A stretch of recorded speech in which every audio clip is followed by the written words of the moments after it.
আসসালামু আলাইকুম প্রিয় প্রবাসী ভাইরা, আপনি কি মালয়েশিয়ায় কলিং ভিসা নিয়ে অপেক্ষা আছেন? শুনেছেন মেডিকেল শুরু হয়ে গেছে, পাসপোর্ট জমা দিতে বলছে। তাহলে এই ভিডিওটি একবার না দেখে ভুলেও কোনো সিদ্ধান্ত নেবেন না। আজকে আমরা খোলাসা করব ভিসা খুলেছে কিনা, মেডিকেল শুরু হয়েছে কিনা, আর কোথায় কোথায় দালালের ফাঁদ রয়েছে। আমি মোহাম্মদ তৈদুর রহমান রয়েছি পুরো ভিডিও জুড়ে আপনাদের সাথে আছি আমাদের এই ইউটিউব চ্যানেলে। তো এই ইউটিউব চ্যানেল সাবস্ক্রাইব করতে ভুলবেন না।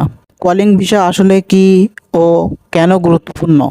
কলিং ভিসা মানে হচ্ছে মালয়েশিয়ার নির্দিষ্ট সেক্টরে নিয়োগদাতার মাধ্যমে বিদেশি শ্রমিক নিয়োগের অনুমতি। 2025 সালে মালয়েশিয়ায় সরকার নতুনভাবে প্লান্টেশন নির্মাণ, ক্লিনিং ও উৎপাদন খাতে শ্রমিক সংকট মেটাতে কলিং পুনরায় চালু করার পরিকল্পনা করেছে।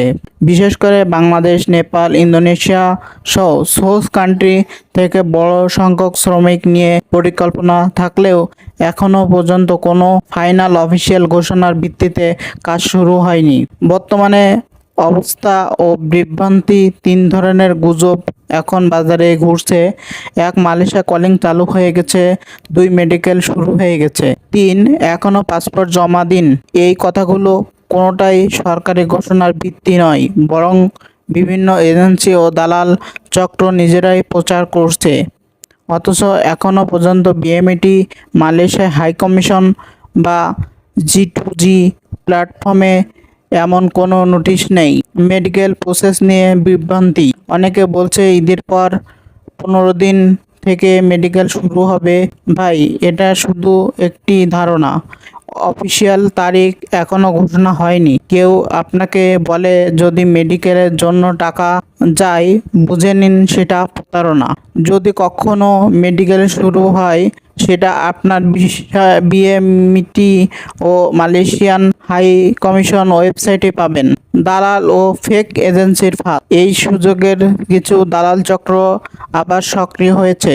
মালয়েশিয়ায় কলিং চালু হয়ে গেছে, পাসপোর্ট দিন, টাকা জমা দিন, এটা এখনই করুন, এমন প্রচারে বিভ্রান্ত হবেন না। তাদের অনেকেই এখনো এল নম্বরবিহীন বা অবৈধ এজেন্সি, যারা পরে আপনাকে হয়রানির মুখে ফেলবে।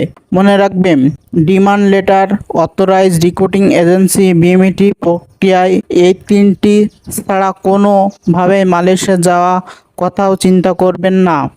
অবৈধ প্রবাসীর জন্য আপডেট, মালয়েশিয়াতে যারা অবৈধভাবে বসবাস করছেন তারা আশায় আছেন নতুন কোনো সাধারণ ক্ষমা বা বৈধকরণ আসবে কিনা। হ্যাঁ, কিছু মিডিয়াতে বলা হয়েছে জুন পর্যন্ত সরকার নজর রাখছে, কিন্তু এখনও পর্যন্ত বৈধকরণ বিষয়ে সরকার আনুষ্ঠানিকভাবে কিছু বলেনি।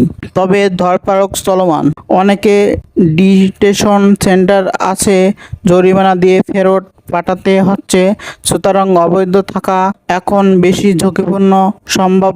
সম্ভাব্য সেক্টর ও প্রস্তুতির পরামর্শ, যদি সরকারের কলিং প্রক্রিয়া চালু করে, তাহলে যেসব সেক্টরে মালয়েশিয়া এই বাংলাদেশিদের নেওয়া হতে পারে: ম্যানুফ্যাকচারিং, প্লান্টেশন, নির্মাণ, cleaning, hotel, restaurant, security service. আপনি যদি আগ্রহী হন তাহলে আপনার পাসপোর্ট এখনই করে রাখুন, কারণ পরবর্তীতে মালয়েশিয়ার সরকার যদি কলিংয়ের ঘোষণা দিয়ে দেয়, তাহলে সেই সময় আপনি পাসপোর্ট জমা দিয়ে মালয়েশিয়াতে যেতে পারবেন। তো আজকের ভিডিওতে এই পর্যন্ত, দেখা হবে পরবর্তী কোনো ভিডিওতে। সেই পর্যন্ত সবাই ভালো থাকবেন। আর অবশ্যই আমাদের ইউটিউব চ্যানেল যারা সাবস্ক্রাইব করেননি তারা নিচ থেকে অবশ্যই চ্যানেলটি সাবস্ক্রাইব করবেন, কারণ আমরা প্রতিনিয়ত বিভিন্ন দেশের বিষয় সংক্রান্ত গুরুত্বপূর্ণ তথ্য দিয়ে থাকি। আপনার মতামত আমাদের কমেন্ট বক্সে জানাবেন।